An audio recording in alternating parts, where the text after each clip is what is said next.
and good evening. I'm Melissa Idris. Welcome to Consider This. This is the show where we want you to consider and then reconsider what you know of the news of the day. Joining me on the show today is Datuk Seri Saifuddin Abdullah. He is the Bersatu MP for Indra Mahkota. He's also in charge of the higher education portfolio for Perikatan Nasional. Welcome to the show. Welcome back to the show, Datuk Seri. Thank you. It's good of you to join me. I think it was about 3 months ago, just before elections, that we had a chat last.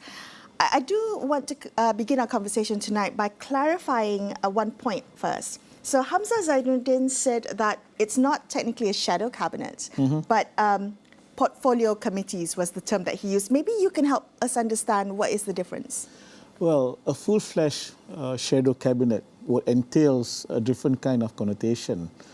First of all, whether it is recognized in Parliament. So it is not yet. Pakatan Harapan used this term once before.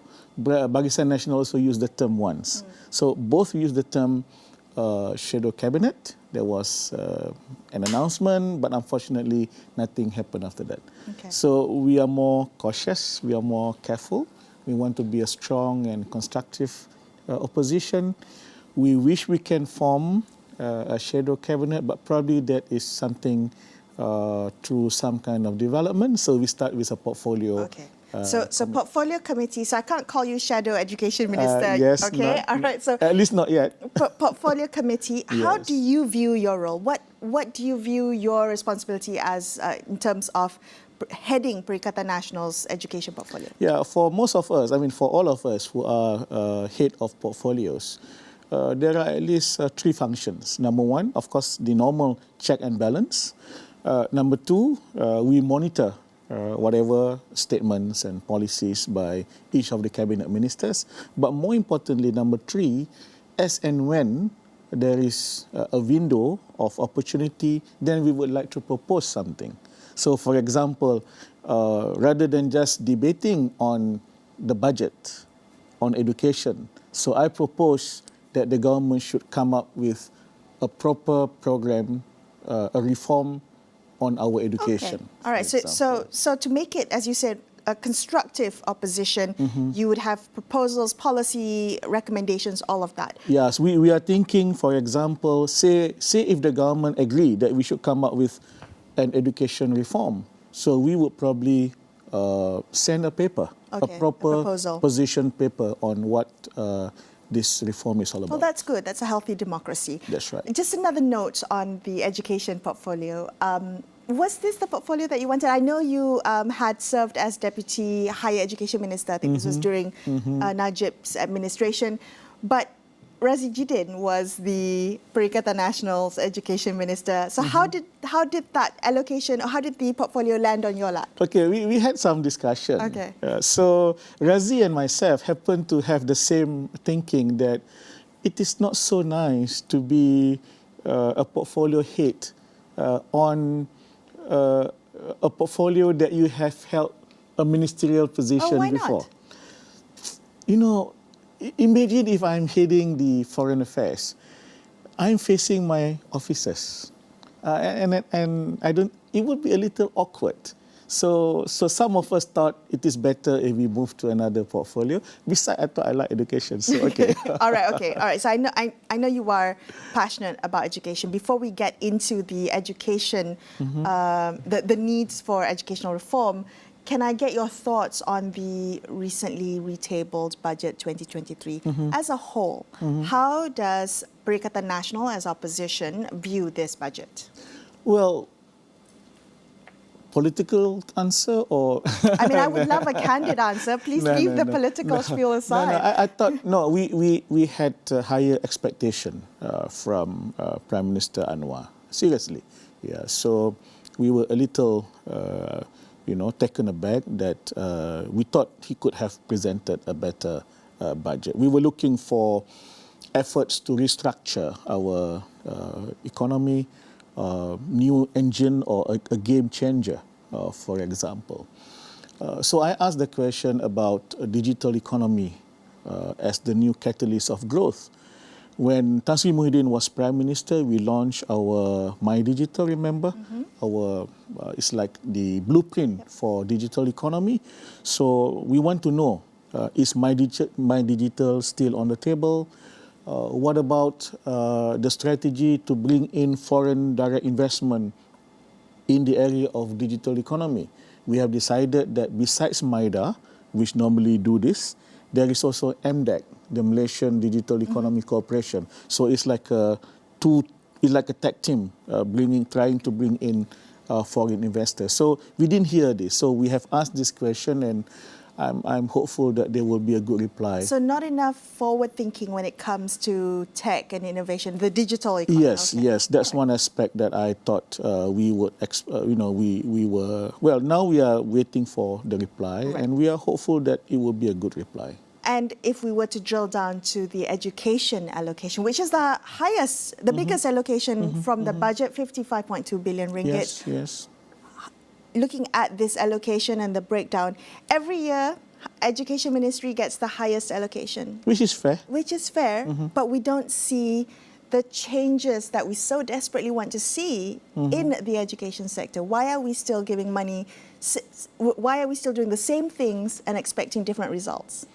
Well, that would be a long story, but there are at least a couple of things. Number one, we appreciate the fact that the current budget continue on addressing issues of dilapidated schools, but unfortunately it is less than what was earlier announced. We announced 1.2 billion for the schools and 420 million for the clinics. In the October 2022 yes, but budget. this time it is 1.2 billion for both. So there is less 300 million for schools and less 140 million for the clinics. And then what about the laptops? So we promise laptops for all teachers. The current budget promised 50,000 laptops to schools. We have 10,000 schools. Yeah, that's like 5 laptops per school. Right. So yeah, so I hope that somehow some adjustment can be made, because this is something very, very important. Okay. Yeah. Can we zoom out? When you look at the education system, given that you're handling this portfolio, what's your diagnosis? Where are the most pressing challenges? Well, I told you we need a reform, and the reform must start from the top. It has to start from the university, and there are 2 reasons why it has to start from the university. I know there are debates about where do we start. Do we start from... University seems late to me. No, the idea is this. The whole curriculum design has to come from the university and bring down. Of course, the process comes from the bottom, but you have to look at the university. Why? Because, number one, you have to base your output on something that you imagine to be perfect. Say, Insan Kamil concept, the perfect man. So the perfect man for a Muslim would be the Prophet. For others, it could be anything. Perfect person. A perfect person. So you have to somehow, well, I don't like the word mold, but with the idea that, okay, the output will be a perfect person. Then you bring it down to what does he or she look like at the age of 15, at the age of 6. Work backwards. Work backwards, which is quite a fair thing. We do this in business, Second is, of course, because this is where people are trained. At the end of the day, everybody aspires to go to university, or another way of looking at it is the teachers, the trainers, or the instructors that we are talking about bringing the child from small to university, they all finally get their education from the university. But this is a debate, But again, whether you want to start from the top or you want to start from the bottom, I believe we have to start from the top. The design from the top, we have to start somewhere. I take your point, the design, looking at it as a whole. Yes. So does it make sense that there are 2 separate ministries? If you ask me, no. Okay, you think it should be one? I think it should be one. People will argue because they say education is huge. Then depending on how you look at it, I am a believer of autonomous university. What does that mean? Meaning... with autonomy. Universities to have autonomy. Okay. Universities with autonomy. Okay. Now, imagine if our universities, there are only 20 public universities. the private universities are not really governed by the Minister of Higher Education. Yeah. So, do you need a minister to be in charge of 20 public universities and a handful of polytechnics? No, I don't think so. If you give autonomy to higher education, I believe, and even schools, well, probably not the same level with the autonomy given to universities. But if you were to give the Pegawai Pendidikan Daerah, the district education officer, some kind of autonomy to decide on certain things, then even though we have 10,000 schools and probably more than 100, IPTAs, yeah, I'm sure we can do it in one ministry. Okay. How has your experience as Deputy Higher Education Minister informed you about the challenges and the potential that can be achieved if there was this holistic design of the education system? Interesting question. One day I found in the social media a complaint about teachers who graduated from universities, teacher trainees who graduated from universities, but were not invited for interviews for their postings. To cut a long story short, this was in 2011 and 2012. There were about 10,000 graduates of Faculty of Educations who were not called for interview yet. Okay. Why? Because I think there was some probably miscalculation as to how many teachers do we need, how many trainees, teacher trainees we need to train. Now remember, these are teacher trainees who graduate from Faculty of Educations under a different ministry. Placement of teachers is under a different ministry. So we had a quick discussion at the time. Khalid Nordin was Minister of Higher Education. He is still. He's still. Tan Sri Muhyiddin was Minister of Education, if I'm not mistaken. Right. And so we came up with a paper to the cabinet, and it was presented, and I think about 10,000 positions were filled within a short period of time. So my understanding at that time was miscommunication. Are you planning to submit a policy statement, policy proposal on these education reforms? Not necessarily on having only one ministry. We are more interested in, for example, the reform, the education reform as a whole. How do you see the TVET component of this fitting into those reforms? Well, we are lucky. My former boss, Khalid Nordin, is back in the ministry. TVET he's very passionate about TVET. Okay. Remember when he was there, he started what was the term then? Rebranding of TVET. I think 4 polytechnics were upgraded so that they can offer a degree level diploma. It's not a degree, but a degree level diploma. So he did quite a good job at that time. So and from his statements, I think he's putting a lot of emphasis on TVET.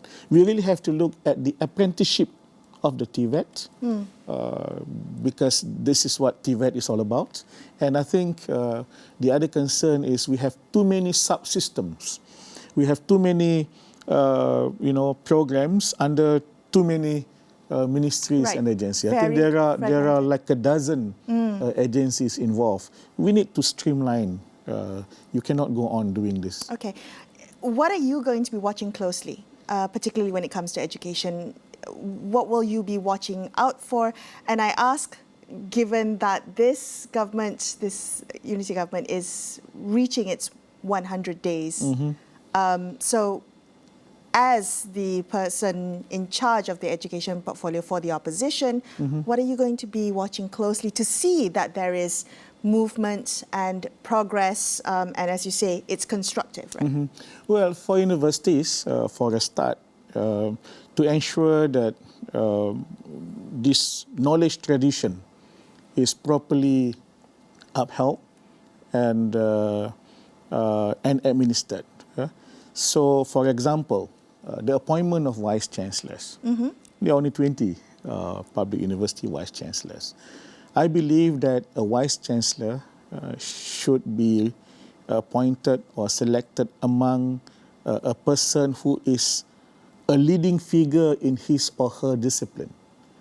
Because for a university, there is these two sacred virtues of university. Number one is peer recognition, and number two is collegiality. This is very, very important. It's very fundamental. Is it not the current practice to pick someone who is in?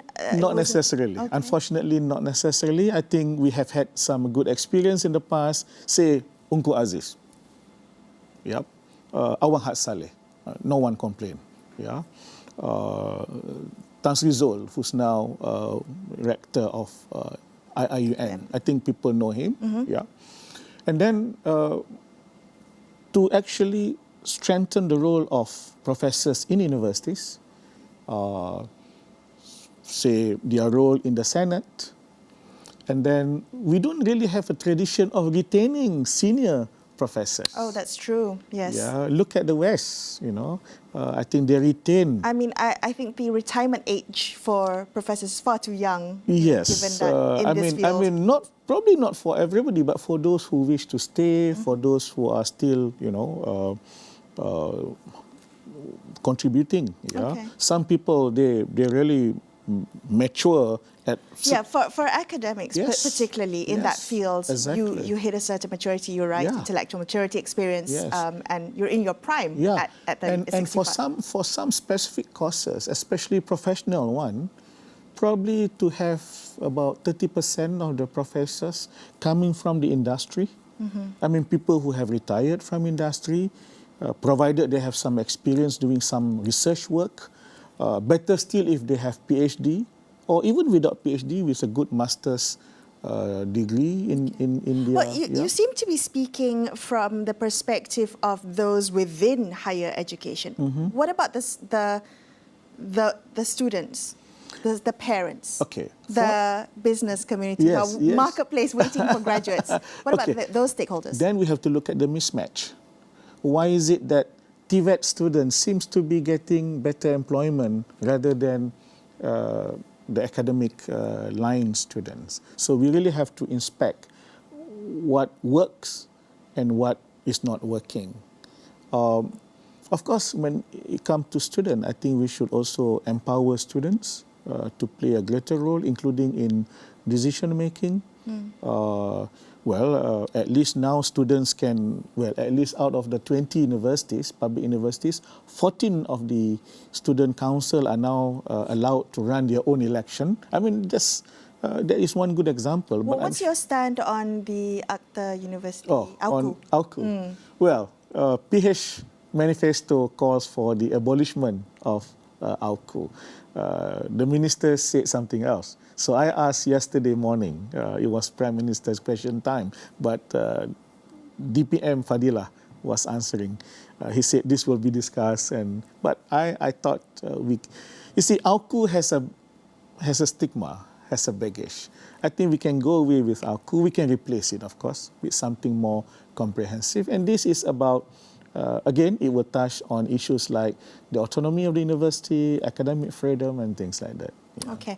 Well, just on the note of this 100 days of this government, can I ask you how you would assess them? And I'm asking you because you too have been in government where you have been held to this benchmark of 100 days, and you are aware of how quickly 100 days passes and what you can and cannot accomplish within that time frame. How would you assess Anwar Ibrahim's administration?